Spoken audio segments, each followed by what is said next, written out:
مکمل طور پر مسلح اور آزمودہ کار پہلوان ہوں۔ ازل حروب اقبلت تلہب، جب لڑائیاں شعلے مار رہی ہوتی ہیں۔ اور پھر مولا علی نے بھی رچ پڑھا، انا الذی سمتنی امی حیدرا کلیسی غابات کریہ المنذرا، میری ماں نے میرا نام حیدر رکھا ہے اور میں جنگلوں کے شیر کی طرح حیرت ناک ہوں۔ تو خیر مذہب کا مولا علی کے ساتھ مقابلہ ہوا، تو مولا علی نے زبردست اٹیک کیا اور اس کو ختم کر دیا، اور پھر آپ نے مضبوط جو اس کا دروازہ تھا وہ کھینچا اور اکھاڑ کے پھینک دیا، اور بعد میں 40 بندے اسے اٹھانے لگے تو اٹھایا نہ گیا۔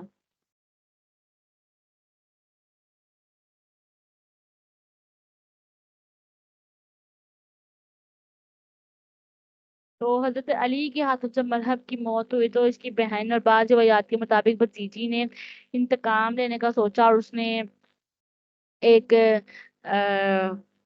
بکری بھونی اور اس میں زہر ملا دیا، پھر تحفے کے طور پر نبی پاک صلی اللہ علیہ وسلم کو پیش کی، اور چند صحابہ کھانے کے لیے بیٹھے، لیکن نبی لقمہ منہ میں تھا کہ اچانک تھوک دیا، فرمایا مت کھاؤ، یہ زہریلی ہے۔ صحابہ نے بھی نبی پاک صلی اللہ علیہ وسلم کے حکم پر ہاتھ کھینچ لیا، اور لیکن حضرت بشر کی حلق میں کچھ حصہ اتر گیا، وہ اسی کے اثر سے شہید ہو گئے۔ تو نبی پاک صلی اللہ علیہ وسلم نے زینب کو بلایا، پوچھا کہ بکری کو زہر آلود کیوں کیا؟ کہتی ہاں میں نے کیا، لیکن آپ کو کس نے بتایا؟ فرمایا اس دستی نے۔ تو آپ نے ہاتھ میں پکڑی دستی کی طرف اشارہ کیا۔ لیکن آپ نے مجھے ایسی حرکت کیوں کی ہے؟ اس نے کہا میرا خیال تھا کہ اگر آپ سچے نبی ہوں گے تو آپ کو نقصان نہیں پہنچے گا، جھوٹے ہوں گے تو خلق خدا کی جان چھوٹ جائے گی، تو اسے اعتراف کے بعد اسے سزا دی جانی چاہیے تھی، لیکن آپ نے اس کو معاف کر دیا، کوئی سزا نہیں دی، اور آپ کا اس نے سلوک دے کر اس نے فوراً سے کلمہ پڑھ لیا۔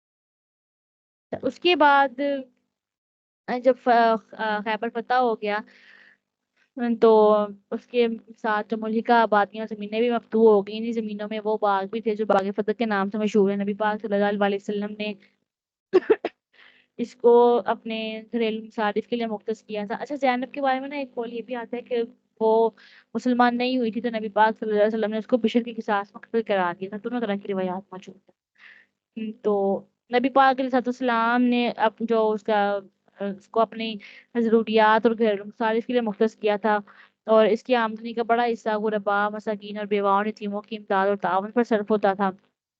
نبی کریم علیہ السلام کے وصال کے بعد حضرت فاطمہ نے کسی باغ سے از روئے قانون وراثت اپنا حصہ مانگا تھا، لیکن صدیق اکبر نے فرمایا تھا انبیاء کی وراثت عام لوگوں کی طرح وارثوں میں تقسیم نہیں ہوتی ہے، اور یہ حدیث پیش کی کہ ہم گروہ انبیاء کسی کو اپنا وارث نہیں بناتے، ہم جو کچھ چھوڑ جاتے ہیں وہ صدقہ ہوتا ہے۔ صدیق اکبر نے اس کو بیت المال کی ملکیت کر دیا، اور جس طرح نبی پاک صلی اللہ علیہ وسلم گھر کے اخراجات نکال کر باقی سب غرباء میں تقسیم کر دیتے تھے، اسی طرح صدیق اکبر کو بھی ازواج مطہرات کا حصہ انہیں دے دیتے تھے، جو باقی بچ جاتا وہ ضرورت مندوں میں بانٹ دیتے تھے۔ اسی غزوہ کے بعد حضرت صفیہ نبی پاک صلی اللہ علیہ وسلم کے نکاح میں آئی تھی اور ام المؤمنین بنی تھی۔ اچھا اس کے بعد پھر عمرہ القضاء، چونکہ صلح حدیبیہ میں اہل مکہ کے ساتھ معاہدہ ہوا تھا کہ اہل ایمان آئندہ سال عمرہ کے لیے آئیں گے، لیکن سوائے انتہائی ضروری اسلحہ کے اور ساتھ نہیں لے کر آئیں گے، عمرے کے لیے صرف 3 دن مکہ میں قیام کریں گے، واپس چلے جائیں گے۔ فتح خیبر کے بعد یہودیوں کی طرف سے اطمینان ہو گیا تھا کہ اب وہ کوئی شرارت نہیں کر پائیں گے، دیگر قبائل بھی فتح خیبر سے مرعوب ہو گئے، اس لیے ان کی جانب سے بھی خطرہ نہیں تھا، تو نبی پاک صلی اللہ علیہ وسلم نے سال پورا ہونے پر ذوالقعدہ 7 ہجری میں عمرے کا ارادہ فرمایا، اور کہا کہ جو لوگ صلح حدیبیہ میں شامل ہوئے تھے وہ ضرور ساتھ جائیں گے، اور یہ بھی حکم دیا کہ ہر فرد کو پوری طرح سے مسلح ہونا چاہیے۔ حضرت صحابہ نے عرض کیا یا رسول اللہ، معاہدہ تو یہ ہوا تھا کہ مکہ میں کوئی بندہ بھی ہتھیار بند ہو کر داخل نہیں ہوگا، تو آپ نے کہا کہ ہم حسب معاہدہ اپنے ہتھیار مکہ مکرمہ سے باہر ہی چھوڑ دیں گے، لیکن اسلحہ ہماری دسترس میں تو ہونا چاہیے تاکہ اگر دشمن بددہنی کرے تو ہم اپنا دفاع تو کر سکیں۔ روانگی سے پہلے آپ نے مسجد نبوی سے احرام باندھا، ذوالحلیفہ پہنچ گیا، آپ نے محمد بن مسلمہ کی قیادت میں گھڑ سواروں کا دستہ آگے روانہ فرمایا، اور دیگر صحابہ کے ساتھ آپ سفر کرنے لگے۔ محمد بن مسلمہ تیزی سے سفر کرتے ہوئے مکہ کے قریب مروج سہران نامی جگہ پر پہنچے۔ وہاں پر قریش کے کچھ لوگ پہلے تھے۔ انہوں نے محمد بن مسلمہ کو پوری طرح مسلح دیکھا، ان کا ماتھا ٹھنکا کہ مسلمان حملہ کرنے تو نہیں آ رہے، تو انہوں نے کہا کہ وہ بھی آ رہے ہیں، انشاءاللہ کل تک پہنچ جائیں گے۔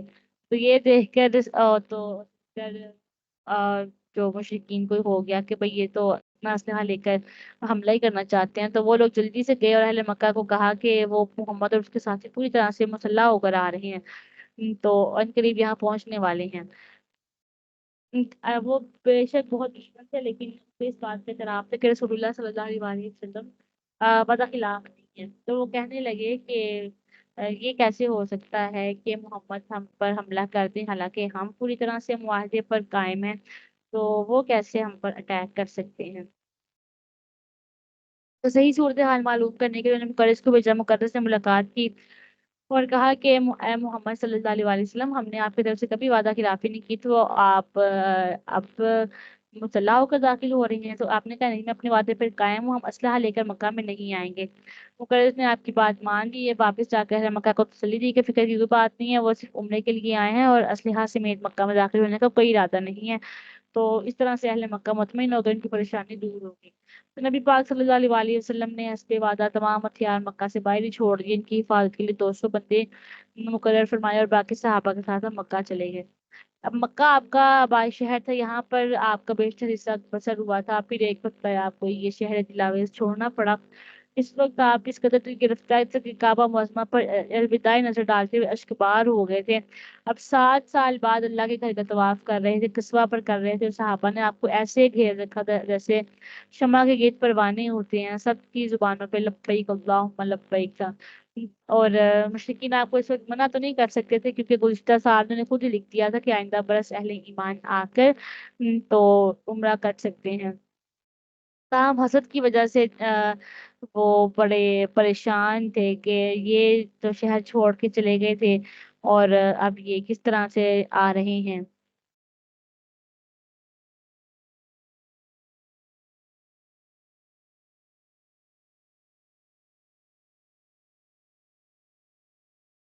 پھر رمل کیا تلبیہ پڑھتے ہوئے، جب مشرکین نے دیکھے آپس میں کہا دیکھو یسرب کی آب و ہوا نے ان کو کیسا کمزور کر دیا، تو تب نبی پاک صلی اللہ علیہ وسلم نے صحابہ سے کہا تھا کہ بیت اللہ کے گیٹ پہلے 3 چکر دوڑ کے لگاؤ، تاکہ ان کو پتہ چلے کہ تم کتنے طاقتور اور چست ہو۔ تو آپ کے ارشاد مبارک کے مطابق صحابہ نے رمل کیا، یعنی پہلے 3 چکر طواف میں آج بھی تیزی لگائے جاتے ہیں۔ اور پھر مشرکین نے یہ اعتراف کیا کہ ہمارا یہ خیال غلط تھا، مسلمان کمزور ہو گئے ہیں، تو ہرن کی طرح چوکڑیاں بھر رہے ہیں، یعنی تیز دوڑ رہے ہیں۔ نبی پاک صلی اللہ علیہ وسلم نے طواف ناکہ پر سوار ہو کیا تاکہ سب لوگ آپ کو دیکھ سکیں اور طواف کا مصنوع طریقہ سیکھ سکیں۔ اس کے بعد آپ نے صفا مربع میں سعی کی، سعی کے اختتام پر مربع کے پاس سر کے بال اتروائے اور وہی قربانی کی دی گئی۔ صحابہ نے بھی آپ کی اتباع میں اسی طرح کیا۔ فراغت کے بعد آپ نے چند آدمیوں کو ادھر بھیج دیا جہاں مکہ سے باہر اسلحہ چھوڑا تھا، فرمایا کہ تم ہتھیاروں کی حفاظت کرو، اور جو لوگ وہاں ہیں ان کو بھیج دو تاکہ وہ بھی عمرہ کر لیں۔ تو باقی لوگوں نے بھی عمرہ کر لیا، تو ہجرت کے بعد یہ آپ کا پہلا عمرہ تھا۔ پھر معاہدہ حدیبیہ کے مطابق نبی پاک صلی اللہ علیہ وسلم 3 دن قیام کر سکتے تھے، 3 دنوں میں آپ کی حضرت میمونہ سے شادی ہوئی تھی۔ اور نبی پاک صلی اللہ علیہ وسلم چاہتے تھے کہ اگر اہل مکہ 3 دن سے زیادہ ٹھہرنے پر معترض نہ ہو تو میں ولیمے کا یہی انتظام کروں، لیکن اہل مکہ تیار نہیں ہوئے، تو آپ نے کہا کہ ہم واپس چلیں گے، اور پھر واپس چلے گئے۔ اس کے بعد اسی سال ذوالحج 7 ہجری میں قبیلہ بنو سلیم کی طرف ایک سریہ بھیجا گیا۔ 4 جہاں بازوں کا مشتمل تھا، چھوٹا سا ہی دستہ تھا۔ بنو سلیم کے جو سوسوں نے ان کو پہلے ہی اطلاع دیتی تھی، اس لیے انہوں نے تیار کر لی تھی اور تیاری کر لی تھی، لیکن اور مسلمان جتنے بھی گئے تھے ان کو شہید کر دیا گیا تھا۔ یہ واحد سریہ تھا جس میں شرکاء میں سے جتنے بھی لوگ ہیں وہ گئے، وہ واپس نہیں آ سکے، سریہ اخرم میں۔ کے بعد سریہ غالب ہوا، یہ بھی 8 ہجری میں ہوا تھا۔ اس کی پہلی مہم ماہ سفر میں قدید کی جانب روانہ کی گئی، اور یہ قدید بنی ملوح کی قیام گاہ تھی، مشرک قبیلہ تھا جو اہل اسلام سے بڑی دشمنی رکھتا تھا۔ اس کی قیادت غالب بن عبداللہ کے سپرد کی گئی تھی۔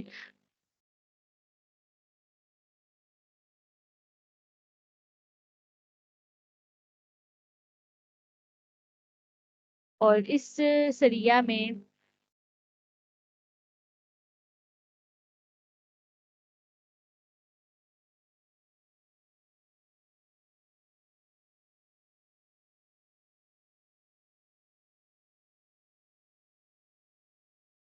جب مسلمانوں نے حملہ کیا تو کافروں کے مشرکین کے بہت سے بندے مارے گئے، مالک غنیمت کے طور پر ان کو کافی بکریاں ملی تھی اور اونٹ بھی ملے تھے۔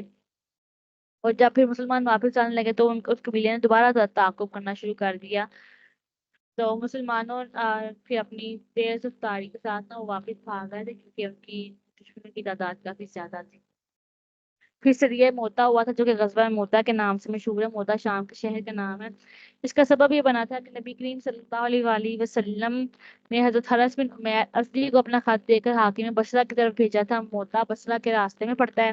جب موتا پہنچے تو آرام کرنے کی غرض سے وہاں ٹھہر گئے۔ موتا کا حکمران تھا شرحبیل، بہت بدتمیز انسان تھا۔ نبی پاک صلی اللہ علیہ وسلم سے بڑی عداوت رکھتا تھا۔ اسے پتا چلا کہ شہر میں کوئی مسلمان آیا ہوا ہے تو اس نے کہا کہ مسلمان کو گرفتار کر لیا جائے۔ جب حرس کو پکڑ کے شرحبیل کے پاس لے کر گئے تو کہا کہ تم کہاں جا رہے ہو؟ کہا بصرہ جا رہا ہوں۔ کہا تم محمد کے ایلچی ہو؟ کہا ہاں، انہوں نے مجھے بھیجا۔ تو یہ سن کر شرحبیل نے اپنی عداوت اور خباثت کا مظاہرہ کرتے ہوئے حکم دیا کہ قیدی کے ہاتھ پاؤں باندھ کے اسے قتل کر دیا جائے۔ تو ظالموں نے بغیر کسی جرم و خطا کے حضرت حارث کو باندھ کر شہید کر دیا۔ اچھا، اسے غزوہ موتا کہتے ہیں، لیکن تھا یہ سریہ۔ آ، تو ویسے تو اس لڑائی میں خود رسول اللہ شرکت آپ نے کی، اس کو غزوہ کہتے ہیں، لیکن عام سیرت نگاری سے غزوہ کہتے ہیں، جبکہ نبی پاک صلی اللہ علیہ وآلہ وسلم اس میں کوئی شریک نہیں تھے۔ اور اصطلاحی اعتبار سے سریہ موتا ہی کے نام سے درست ہے، لیکن بہت سارے جو لوگ ہیں اسے غزوہ موتا بھی کہتے ہیں، مشہور۔ جب یہ خبر مدینہ منورہ پہنچی تو نبی پاک صلی اللہ علیہ وسلم کو بے حد رنج ہوا۔ آپ نے اسی وقت 3,000 افراد پر مشتمل ایک لشکر ترتیب دیا اور اس کی قیادت حضرت زید بن حارثہ کو دی، لیکن ساتھ ہی فرما دیا کہ زید شہید ہو جائیں تو کمان جعفر کے ہاتھ میں ہوگی، اگر وہ بھی شہید ہو جائیں تو عبداللہ بن رواحہ کے ہاتھ میں ہوگی، اگر عبداللہ بن رواحہ بھی شہید ہو جائیں تو پھر جسے چاہیں اپنا سالار لشکر جو ہے وہ منتخب کر لیں۔ تو ایسا ہی ہوا تھا کہ آ، پہلے زید بن حارثہ لڑ رہے تھے اور اس کے بعد پھر جب وہ لڑتے لڑتے شہید ہو گئے تو عبداللہ بن رواحہ نے جھنڈا پکڑ لیا۔ جب عبداللہ بن رواحہ شہید ہو گئے تو اس کے بعد پھر لشکر کی کمان کے حضرت زیاد کے بعد جعفر کے ہاتھ میں، جعفر شہید ہوئے تو پھر عبداللہ بن رواحہ کے ہاتھ میں آئے۔ اور نبی کریم صلی اللہ علیہ وآلہ وسلم یہ بات جو ہے لائیو جو ہے ساری صحابہ کو بتا رہے تھے کہ اب زید شہید ہو گئے ہیں، اب جعفر شہید ہو گئے ہیں، اب عبداللہ بن رواحہ شہید ہو گئے ہیں۔ تو پھر جب شہید ہو گئے سب تو مسلمانوں نے باہمی مشورے سے خالد بن ولید کو اپنا کمانڈر بنا لیا۔ اس وقت مسلمان چاروں طرف سے نرغے میں آ چکے تھے۔ بیشتر لشکری اپنے 3 معنی سپہ سالاروں کی شہادت کے بعد دل شکستہ ہو چکے تھے، لیکن خالد بن ولید کو قیادت ملتے ہی جنگ کا پاسا پلٹ گیا اور خالد بن ولید رضی اللہ تعالیٰ عنہ کی شجاعت سے حریف کو چکر دینے والی تدابیر نے دشمن کے چھکے چھڑا دیے اور مسلمانوں کو جو گھیرا توڑ کے وہ باہر لانے میں کامیاب ہو گئے، اور یہی اس ایک کمانڈر کی بہترین کامیابی ہوتی ہے، اور یہ حضرت خالد بن ولید کی بہترین کارکردگی پر رسول اللہ صلی اللہ علیہ وسلم نے وہ بہت زیادہ مبارکباد بھی دی۔ پھر مدینہ منورہ سے تقریباً 10 دن کی مسافت پر ایک علاقہ ہے جس میں ریتلے ٹیلوں کے کئی سلسلے پھیلے ہوئے ہیں، اور اس مناسبت سے اس کو ذات السلاسل کہا جاتا ہے، یعنی ریگستانی سلسلوں والی زمین۔ وہاں قبیلہ قزاع کی کئی شاخیں آباد تھی۔ نبی پاک صلی اللہ علیہ وسلم کو اطلاع ملی کہ یہ لوگ جنگ کی تیاری کر رہے ہیں، مدینہ منورہ پر حملہ کرنا چاہتے ہیں، تو ان کی سرکوبی کے لیے آپ نے 300 بندوں پر مشتمل مجاہدین کا دستہ تیار کر کے اور ان کی قیادت عمر بن عاص کو دے کر تو روانہ کیا۔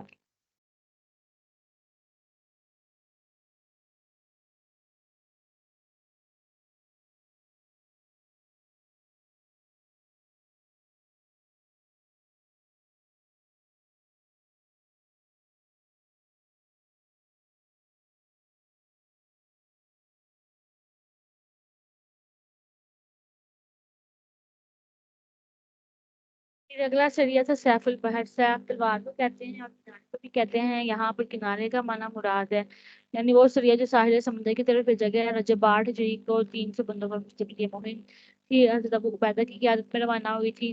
نبی پاک صلی اللہ علیہ وسلم نے زیادہ راہ کے طور پہ انہیں کھجوریں بھی دی تھی، اور سفر طویل تھا، منزل مقصود خاصی دور تھی، تو کھجوریں راستے میں ختم ہو گئی تھی، اور حضرت ابو عبیدہ نے راشن بندی کر دی، اور وہ بھی اتنی شدید کہ ایک مجاہد کو یوم میں صرف ایک کھجور ملتی تھی، تو چند دن تک ایسے ہی کام چلتا رہا تھا۔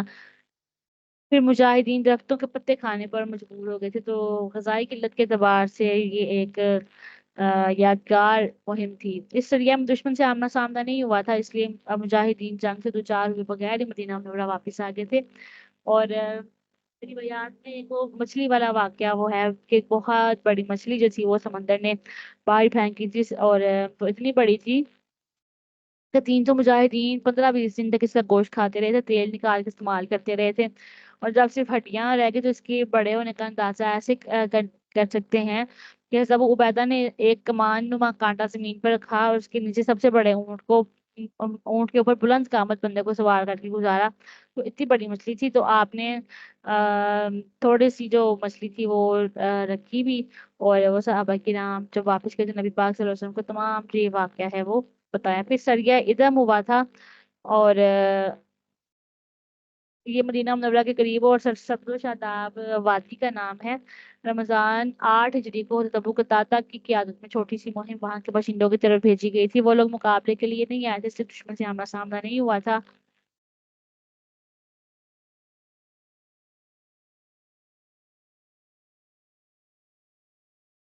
یہ عربی نعت کے قصائد والے اہل محبت بھی اس کو آ، اس جگہ کو بڑا یاد رکھتے ہیں۔ اس وادی کو مدینہ منورہ سے خاص نسبت امام حسین نے بھی یہ شعر لکھا ہے نا، محبت الریح من تلقاء کاظمۃ و او مد البرق من الظلماء فی الظلماء من ادم۔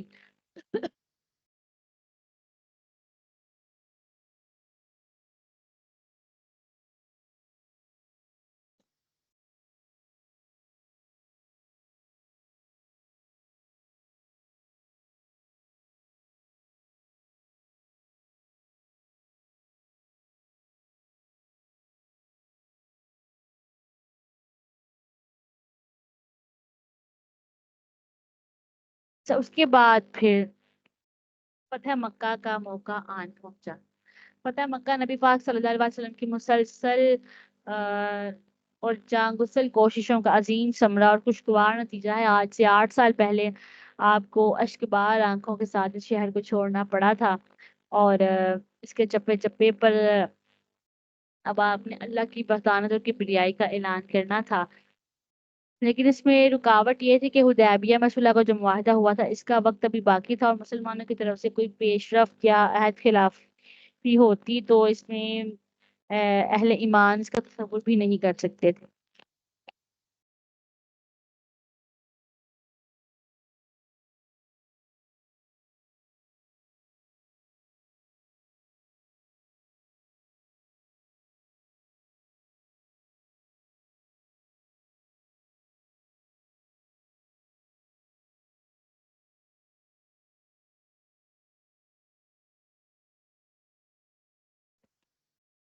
تو اس کا پس منظر یہ ہوا کہ مشرکین مکہ نے خود ہی معاہدہ توڑ دیا اور مسلمانوں پر حملہ کرنے کے لیے جواز فراہم کر دیا۔ اگرچہ بعد میں وہ اپنی حماقت پر بہت پچھتائے اور اسرار زائل کرنے کی بہت کوشش کی، لیکن تیر کمان سے نکل چکا تھا اور کاتب تقدیر اپنا فیصلہ صادر کر چکا۔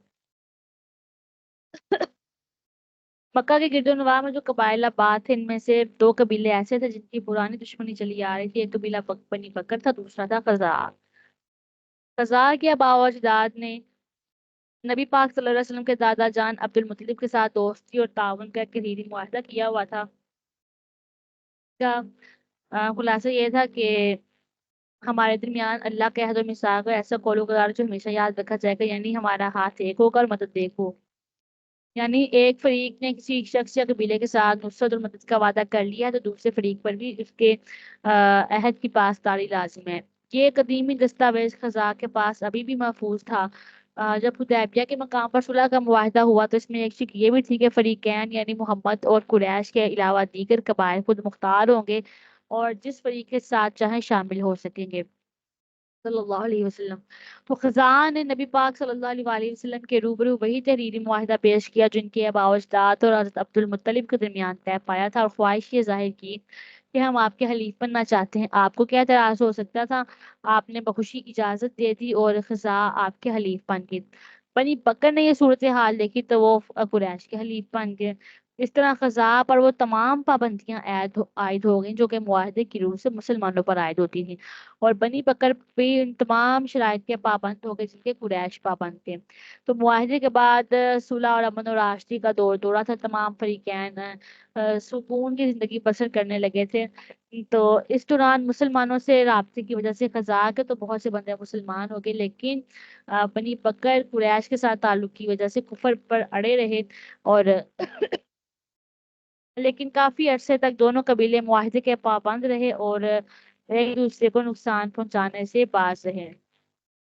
پھر نہ جانے کیا ہوا کہ بنی بکر نے وہ خزاں کے ساتھ قدیم دشمنی کو یاد کر کے خزاں پر حملہ کرنے اور انتقام لینے کا سوچا، اور ایک رات بغیر کسی سبب کے خزاں کی بستی پر چڑھائی کر دی۔ خزاں بے خبر سو رہے تھے یا تہجد کے لیے اٹھے تھے اور مصروف صلات اور مناجات تھے، کہ ان کے وہم و گمان میں بھی نہیں تھا کہ رات کے اس پہر دشمن کوئی کاروائی کر سکتا ہے، اس لیے بے خبری میں مارے گئے، اور پہلے ہی حملے میں ان کا ایک آدمی قتل ہوا اور بہت سے زخمی ہوئے۔ اس کے بعد باقاعدہ لڑائی شروع ہوئی جو رات بھر جاری رہی، اور دونوں فریقین لڑتے لڑتے حدود حرم میں داخل ہو گئے۔ بنی بکر چونکہ قریش کے حلیف تھے اس لیے اس لڑائی میں قریش کے سرداروں نے ان کی بھرپور مدد کی اور اسلحہ وغیرہ فراہم کیا۔ ان کا خیال تھا کہ رات کے اندھیرے میں ہمیں کوئی نہیں پہچان سکے گا اور کسی کو پتہ نہیں چلے گا کہ ہم نے بنو بکر کی امداد کی ہے، حالانکہ ایسی باتیں بھی کہیں چھپ سکتی ہیں۔ تو بہرحال بنو بکر کو قریش کی مدد حاصل تھی، اس لیے لڑائی میں ان کا پلہ بھاری رہا۔ انہوں نے خزاں کے 23 بندے مار دیے، اور صبح کی روشنی پھیلنے لگی تو قریش کے سردار اپنے اپنے گھروں میں چلے گئے، اور بنو بکر اپنی بستی کی طرف لوٹ گئے۔ صبح ہوئی تو خزاں کے 40 بندے نبی پاک صلی اللہ علیہ وسلم کو بنی بکر اور قریش کے ظلم و ستم سے آگاہ کرنے کے لیے مدینہ منورہ آئے۔ مکہ سے مدینہ تک کئی دن کا فاصلہ تھا، راستے میں یہ لوگ اپنے مظلومانہ حالات پر مشتمل دردناک اشعار پڑھتے جاتے اور نبی پاک صلی اللہ علیہ وسلم کو غائبانہ طور پر مدد کے لیے اور فریاد رسی کے لیے پکارتے جاتے۔ ادھر نبی پاک صلی اللہ علیہ وآلہ وسلم سینکڑوں میل کے فاصلے پر ان کی فریاد سن لیتے اور کبھی کبھی جواب بھی دیتے۔ ام المؤمنین حضرت میمونہ بیان کرتی ہیں کہ ایک روز نبی پاک صلی اللہ علیہ وسلم میرے پاس تھے، رات کے پچھلے پہر آپ حسب معمول نماز کے لیے اٹھے اور وضو کے لیے تشریف لے گئے۔ اس وقت میں جاگ گئی تھی، اچانک میں نے سنا کہ آپ آوازیں بلند فرما رہے ہیں، لبیک لبیک لبیک نصرتا نصرتا نصرتا، ان کے تیرے پاس حاضر ہوں، تیرے پاس حاضر ہوں، تیرے پاس حاضر ہوں، تیری مدد کی جائے گی۔ تو ام المؤمنین کہتے ہیں میں بہت حیران ہوئی، نہ جانے رسول اللہ صلی اللہ علیہ وسلم کس سے مخاطب ہیں جبکہ قرب و جوار میں کوئی بھی موجود نہیں ہے۔ تو بعد میں جب رسول اللہ سے اس کے بارے میں پوچھا گیا تو آپ نے فرمایا ذالکا راجو بنی کعب رفونی، یہ بنی کعب یعنی خزاع کی ایک شاخ ہے، اس کا رزق کہاں تھا، وہ مجھے مدد کے لیے پکار رہا تھا۔ پھر فریادی مدینہ منورہ آیا اور اس نے جو نظم کی صورت میں اپنی جو بات تھی وہ سامنے رکھی۔ پھر عمر بن سالم کے بعد ایک اور وفد آیا اور مشرکین کے نقض عہد سے آگاہ کیا، تو آپ نے فرمایا کہ اہل مکہ سے اس بارے میں میں ضرور بات کروں گا، اور ان سے کہا جائے گا کہ یا تو وہ مقتولین کی دیت ادا کریں یا بنی بکر کی امداد اور تعاون سے دستبردار ہو جائیں تاکہ ہم براہ راست بنو بکر سے بات کر سکیں۔ بنو بکر کے حلیف سے تو پھر دونوں کا تو سیم ہی ہونا تھا، اس لیے آپ نے کہا کہ بنو بکر جو ہے پھر دستبردار ہو جائیں اور قریش بنو بکر سے دستبردار ہو جائیں، پھر ہم خود ہی ان کے ساتھ جو بات چیت کرنا چاہیں تو ہم کر لیں گے جس انداز سے بھی۔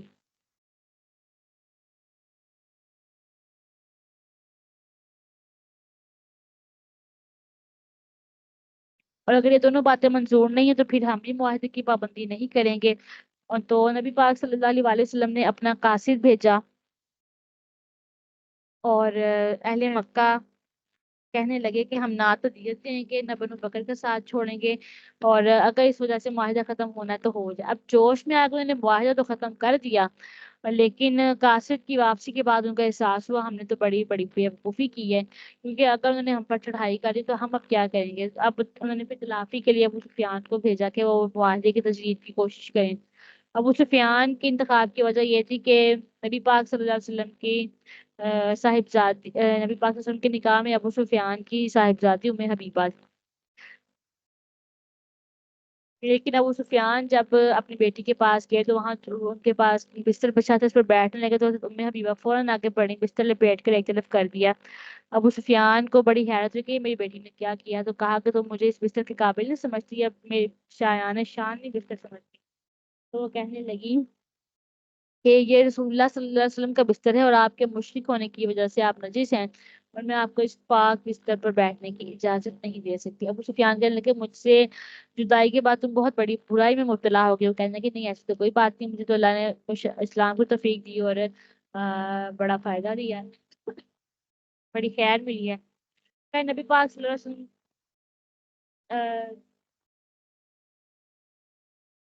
کے پاس جانے سے پہلے یہ حضرت ابوبکر سے عمر، حضرت عثمان، حضرت علی سب سے ملاقات کی اور ان سے التجا کی کہ آپ رسول اللہ کے روبرو میری سفارش کریں، انہیں تجدید معاہدہ پر آمادہ کریں، مگر کسی نے حامی نہیں پڑی بلکہ بس سخت جو ہے وہ چھڑک کر واپس۔ پھر نبی پاک صلی اللہ علیہ وسلم نے تیاریوں کا حکم دیا اور آپ نے تاکید کی تھی کہ اس بات کو مخفی رکھا جائے تاکہ اہل مکہ اس بات سے آگاہ نہ ہو سکے، اور احتیاط کے طور پر مکہ جانے والے راستوں پر پہرا بھی بٹھا دیا، جاسوسی کے لیے بھی کام کیا گیا۔ پھر نبی پاک صلی اللہ علیہ وسلم نے خصوصی اہتمام فرمایا اور جو عرب قبائل اسلام لا چکے تھے ان کی طرف قاصد بھیج کر ان کو بھی دعوت دی۔ ان کے لیے اس سے بڑھ کر سعادت کیا ہو سکتی تھی، آپ کی ہم رکابی میں جہاد کے شرف حاصل ہو جائے۔ تو یہ لوگ بھی شریک ہوئے، 5 نام ان میں نمایاں ہیں: دینا، اسلم، اشجع، سلیم اور وفائی قبائل۔ تقریباً 12,000 کی جمعیت، 12,000 لوگ اکٹھے ہو گئے تھے اور 10 رمضان مبارک 8 ہجری کو مکہ مکرمہ کی طرف روانہ۔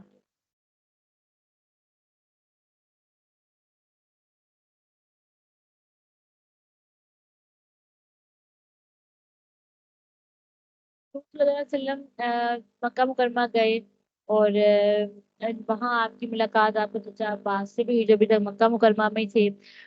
وہ کئی بار ہجرت کے ارادہ ظاہر کر چکے تھے لیکن نبی پاک صلی اللہ علیہ وسلم نے اجازت نہیں دی، کیونکہ حضرت عباس نبی پاک صلی اللہ علیہ وسلم کو اہل مکہ کے ارادوں سے باخبر رکھتے تھے اور آپ حالات کے مطابق پیش بندی کر لیتے تھے، لیکن آپ مسلم طاقتور ہو چکے تھے کہ ان کو مشرکین مکہ سے خطرہ نہیں تھا، اس لیے حضرت عباس بھی ہجرت کر کے مدینہ منورہ چل پڑے۔ راستے میں آپ کی ملاقات نبی کریم صلی اللہ علیہ وسلم سے ہوئی اور آپ بہت خوش ہوئے اور فرمایا چچا جان جس طرح میں آخری نبی ہوں اس طرح آپ آخری مہاجر ہیں، اللہ نے مجھ پر نبوت اور آپ پر ہجرت کو ختم کر دیا ہے۔ پھر حضرت عباس نے اپنے اہل و عیال کو مدینہ بھیج دیا اور خود نبی پاک صلی اللہ علیہ وسلم کے ساتھ دوبارہ مکہ کی طرف روانہ ہو گئے۔ راستے میں بھی ابو سفیان بن حرس، یہ ابو سفیان بن حرس اور ہیں، وہ جو مدینہ گئے تھے وہ ابو سفیان بن حرب ہیں، یہ ابو سفیان بن حرس ہیں۔ ابو سفیان بن حرس اور عبداللہ بن امیہ سے ملاقات ہوئی، یہ دونوں بھی مدینہ جا رہے تھے۔ ان میں ایک تو اللہ کے چچا حارث کا بیٹا تھا اور دوسرا آپ کے پھپھو عاتکہ کا بیٹا تھا۔ تو ابو سفیان چچا زاد ہونے کے علاوہ نبی پاک صلی اللہ علیہ وسلم کا رضاعی بھائی بھی تھا اور جانے نبوت سے پہلے آپ کا گہرا دوست بھی تھا، لیکن جو ہی آپ نے نبوت کا اعلان کیا وہ آپ کا مخالف ہو گیا، وہ آپ کی ہجو بھی بیان کرتا تھا۔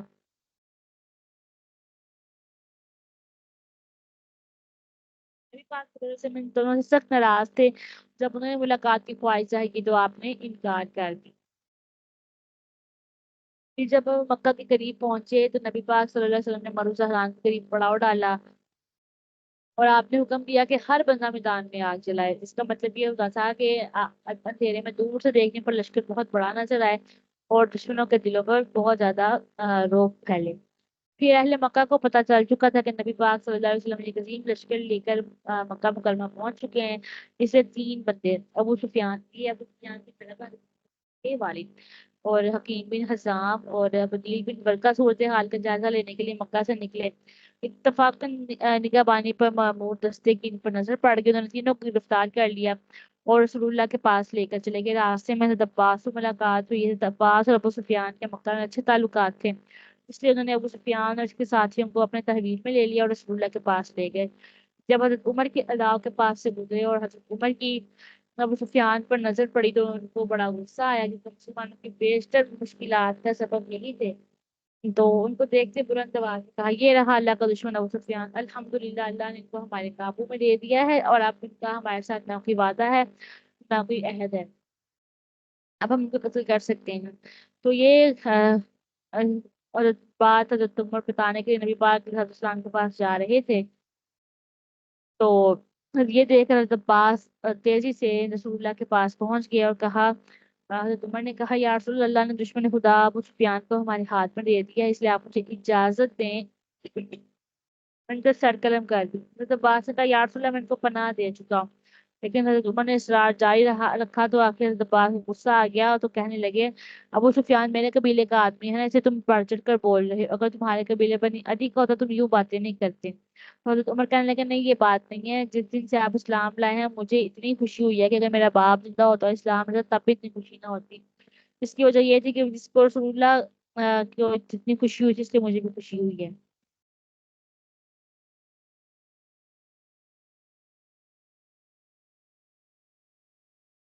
بہرحال حضرت عباس ابو سفیان کو پناہ دے چکے تھے، اس لیے نبی پاک علیہ السلام نے بھی ان کی بات کی لاج رکھی تھی اور کہا فی الحال جس کو لے جائیں اپنے تحویل میں رکھے، صبح لے کر آئیے گا۔ صبح ہوئی، سب نماز پڑھنے کے لیے اٹھے، جب ابو سفیان نے مجھے کیا کرنے لگے ہیں، عباس نے بتایا کہ نماز پڑھنے لگے۔ ابو سفیان نے لوگوں کو بڑی نظم و ضبط سے اٹھ کر وضو کرتے بعد جماعت نماز پڑھتے دیکھا، بڑے متاثر ہوئے، کہنے لگے عجیب اطاعت کا مظاہرہ ہے، محمد جس کام کا حکم دیتا ہے سب بلا چوں چراغ عمل کرنے لگتے ہیں، ایسا منظر تو کسی شاہ دربار میں بھی نہیں دیکھا۔ تو حضرت عباس نے کہا، یہ لوگ تو رسول اللہ کے ایسے فرما بردار ہیں کہ اگر رسول اللہ انہیں کھانے پینے سے بھی منع کر دیں تو بھوک پیاس سے مر جائیں، لیکن رسول اللہ کے حکم سے پیچھے نہیں ہٹیں گے۔ تو جب رسول اللہ نماز سے فارغ ہوئے تو اس کے بعد آپ نے ابو سفیان اور دوسرے دو قیدی ابو حضرت عباس نے پیش کیا، آپ نے ان سے پوچھا کہ ابھی وہ لمحہ نہیں آیا کہ تم اس بات کی گواہی دو کہ اللہ کے سوا کوئی معبود نہیں؟ سب نے کہا ہم گواہی دیتے ہیں کہ اللہ وحدہ لا شریک ہے۔ ابو سفیان نے کہا کہ اب اس میں کیا شک ہے، اگر کوئی اور خدا ہوتا تو ہمارے آج کام آتا۔ اس اعتراف کے بعد جو کہ چند مدتوں سے دلوں میں بتوں کی عظمت بیٹھی ہوئی تھی، تو ابو سفیان تو عزا کا پرجوش پجاری تھا، تو کہنے لگے اب میں عزا کو کیا کروں؟ آپ نے کوئی جواب نہیں دیا۔ حضرت عمر خیمے کے دروازے سے کھڑے باتیں کر رہے تھے، انہوں نے ابو سفیان کی بات سن کر کہا کہ اب عزا پہ بیٹھ کے قضاء حاجت کرو۔ تو ابو سفیان نے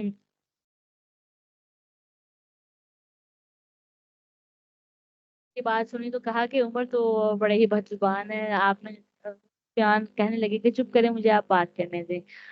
تو پھر نبی پاک صلی اللہ علیہ وسلم فرمایا، یہ بھی گواہی دو کہ میں اللہ کا رسول ہوں۔ تو حکیم بن حزام اور بدیل بن ورقہ نے تو یہ شہادت دے دی، البتہ ابو سفیان کہنے لگے ابھی مجھے ذرا تعامل ہے، ابھی فی الحال رہنے دیں۔ پھر حضرت عباس نے ابو سفیان کو ذرا ترغیب دلائی تو اس نے اسلام قبول کر لیا۔ اسلام لینے کے بعد ابو سفیان نے پوچھا، یا رسول اللہ اگر قریش آپ کے مقابلے پر نہ آئے اور کوئی مزاحمت نہ کریں تو ان کو امان مل جائے گی؟ آپ نے کہا ہاں، جو ہمارے مقابلے میں نہ آئے اس کے لیے امان ہے۔ تو اب پھر حضرت عباس نے کہا کہ یا رسول اللہ یہ ذرا جا پسند آدمی ہے، اگر آپ اس کی ذرا عزت افزائی کر دیں گے تو اچھا ہو جائے گا۔ آپ نے کہا کہ ٹھیک ہے، جو حرم میں مکہ میں پناہ لے لے اس کے لیے بھی امان ہے، جو سفیان کے گھر میں پناہ لے لے اس کے لیے بھی امان ہے، جب اپنے گھر کا دروازہ بند کر لے اس کے لیے بھی امان ہے۔ تو ابو سفیان سے خوش ہو گیا۔ پھر نبی پاک صلی اللہ علیہ وسلم مکہ مکرمہ میں داخل ہوئے۔ آپ نے حضرت عباس سے کہا، جس پہاڑی کے سامنے سے لشکر گزرے گا اس پر آپ ابو سفیان کو لے کر کھڑے ہو جائیں، تاکہ ابو سفیان جو ہے وہ جیش الہی کے جاہو جلال کو دیکھ لیں۔ تو ابو سفیان کھڑے ہو کر تو لشکر کو دیکھتے جاتے، اور سب جو صحابہ ہیں بڑے منظم انداز سے چلتے جا رہے تھے۔ ابو سفیان بڑے حیران ہوئے اور عباس سے کہنے لگے، عباس تیرا بھتیجا تو واقعی بڑا بادشاہ بن گیا ہے۔ حضرت عباس نے کہا، یہ بادشاہی نہیں ہے، یہ نبوت کا کمال ہے۔ سب سے بڑا دستہ انصار کا تھا جو مکمل طور پر آہنی زیرہ پہنے ہوئے تھے،